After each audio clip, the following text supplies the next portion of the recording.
Thanks for staying with us. Time now for Eye on Africa with me, Georgia Calvin-Smith. Tonight, several protesters are killed in a crackdown on huge Sudanese protests against the military. It took over the country in October, and dozens have died in demonstrations demanding the return of civilian rule. Also, a stream of South Africans flow through Cape Town's cathedral to say their goodbyes to Desmond Tutu.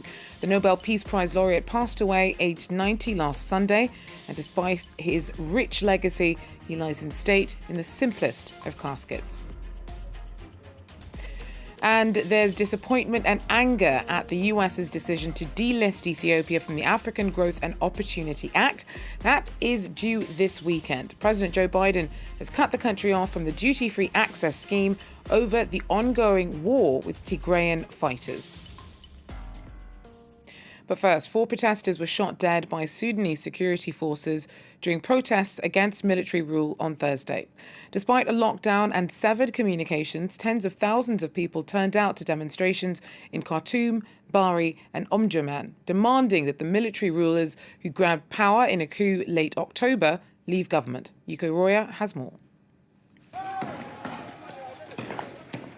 Defying a lockdown, a communications blackout and tear gas, thousands were back on the streets of Khartoum, refusing to be ruled by the boot.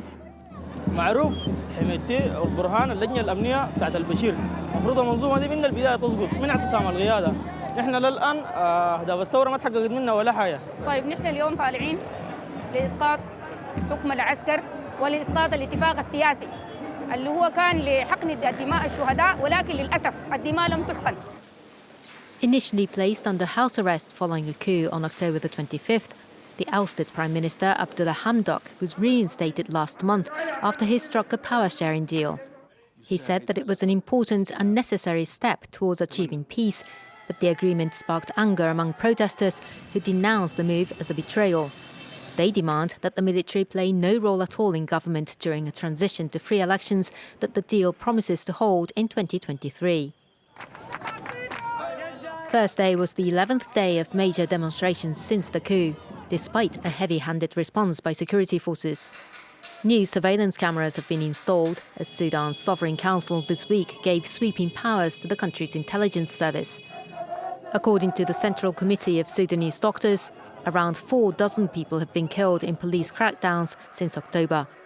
The UN says at least 13 women and girls were raped during protests earlier this month.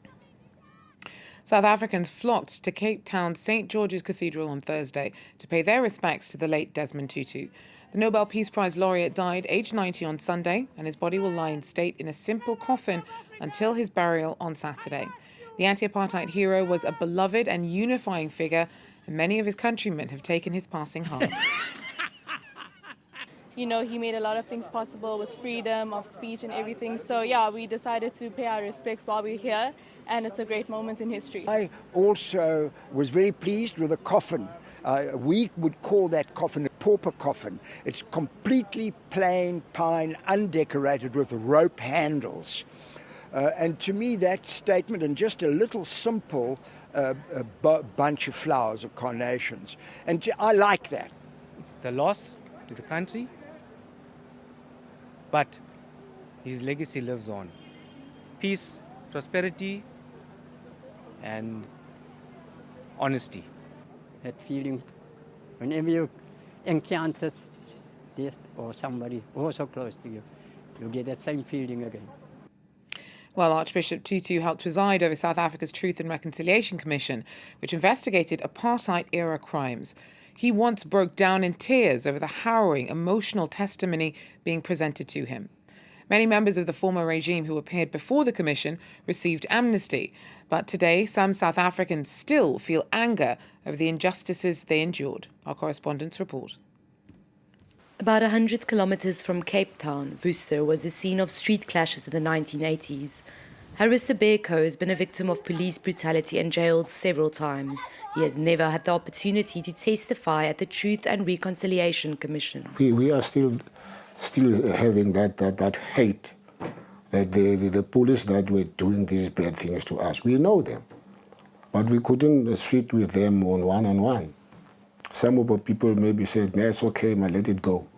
but I'm not really happy. In another episode of violence in 1996, an extreme right-wing group planted a bomb in this supermarket. 67 people were seriously injured. Sibeko took part in the reconciliation process. He has forgiven, but is frustrated over the lack of compensation. You bury your brother or your sister or your child with your own money. There was no refund. The government was unable to help all of the victims or to fast-track the justice process. Human rights organizations continue the investigations, but more than 500 families are awaiting trial. We haven't dealt with the prosecutions for those who did not apply for amnesty or were refused amnesty. And in terms of recovery for many of the victims, families, they're unable to move on because they don't know what happened to loved ones. The report submitted to Nelson Mandela identified 22,000 victims and 7,000 perpetrators. For this former colleague of Desmond Tutu, the report was instrumental in the democratic transition. The best you can do is a healing of the country, not so much of the people themselves, because those people have to find, in a way, their own healing. If you can help something along the way, that's wonderful. But what you want is a society which is going to be at peace, where there is going to be social justice, and where the past will never be repeated. Today, life is calmer for Sibeko, who is no longer afraid of the police knocking on his door. But with the death of Archbishop Desmond Tutu, he lost all hope of telling his story one day. Staying with South Africa, it's said that it has passed the peak of its fourth wave of COVID-19 and has lifted a midnight to 4 a.m. curfew brought in response to the Omicron variant. Some alcohol shops can now revert back to full license conditions, and gatherings will be restricted to no more than 1,000 people indoors and 2,000 outdoors. Now, this weekend, Ethiopia will be suspended from the US's African Growth and Opportunity Act, which generates jobs for about 100,000 people in the African nation.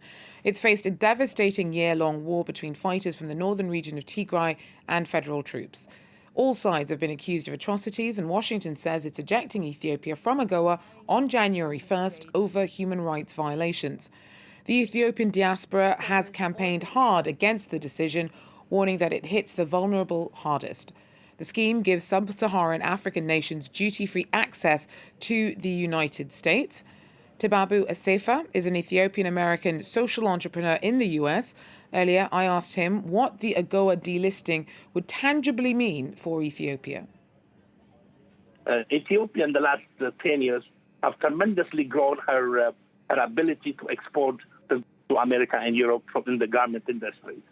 Overall, the number that I have is over 1.2 million people, young women, have been given an opportunity to work and earn a living and take care of their families. So 1.2 million, if you multiply that by 5 households for every house worker, we're talking about 6 million people will be, their livelihood will be jeopardized. And to give you a very, particular, point of view, let me take you to a city of Hawassa. Hawassa population is 400,000. They do have an industry park that has a garment industry, growing garment industry. Currently, about 30,000 women are employed in that industrial park from the city of Hawassa. The total population 400,000. And by the mathematical calculation, every worker supports 3 people. So we're talking about 100,000 people are employed. So, and blocking this away is impacting the 25% population of Hawassa. The city is such a vibrant city. I was just there six months ago, and the vitality of it as a result of this growing industry is amazing. And that would be putting a cold ice on that vitality. Why do you see this move to delist Ethiopia as a miscalculation in Biden's efforts to bring an end to the conflict in Ethiopia? I mean, that's a bigger issue. I mean, I can argue with you the day and night. That itself is debatable. I mean, the justification the Biden government used to delist is a code for other hidden political agendas. The story is much more bigger than that. People have to dig it out and see the context. Even as such, it's a debatable issue. Of course, there are challenges. there's a conflict in Ethiopia, and both sides are committing crimes, as a result of waging war. War has never been a positive force, and that has to be corrected. All have to come to the table, and peaceful solutions have to be negotiated. Debebu Esefa speaking to me a little earlier on. Now, Libya has seen a decade of conflict since its 2011 revolution. Elections aimed at a reset had been scheduled for December, but were postponed. The years of instability have wrought havoc on the country's educational system, and many families struggle to find or even afford school books. Laurent Berstecker has more. Customers in this Benghazi store are rushing to print textbooks for their children. 3 months after the start of the academic year, many Libyans still haven't received their school manuals, a dilemma for families who have to print them at their own expense. يطلب من المطالب في كماليات ما يقدرش في ظروف الأب باهي يعني أنا مرات نشعر بوحي نحط في رقم. This teacher says the shortage means many students are falling behind and blames the situation on the government. المدارس التصوير صعب على أولياء الأمور الحياة عايشينها كلنا سيولة غير متوفرة المفروض إن كان الكتب متوفرة قبل بداية العام الدراسي. Libyan school books used to be printed and handed out for free every year by a special government commission. But the Ministry of Education was recently put in charge of this process, as well as of creating a new unified curriculum after a landmark ceasefire reunited the country in 2020. It so far struggled to keep up with the demand. الحالي ولا يوجد في المخازن إلا تقريبا 10% ما يغطي 10% من احتياجات المؤسسات التعليمية في سواء كان التعليم الأساسي أو التعليم الثانوي. On December 20th, Libya's education minister was arrested over the shortage and placed under investigation for possible negligence.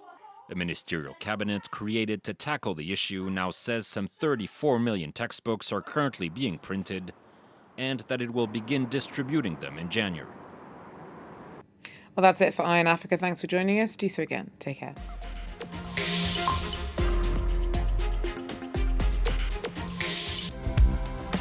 Culture Daily.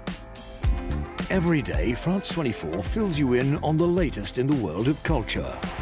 In your Encore magazine, meet the artists, get to know them and their work, watch them and listen to them talking about their creations and the era we live in.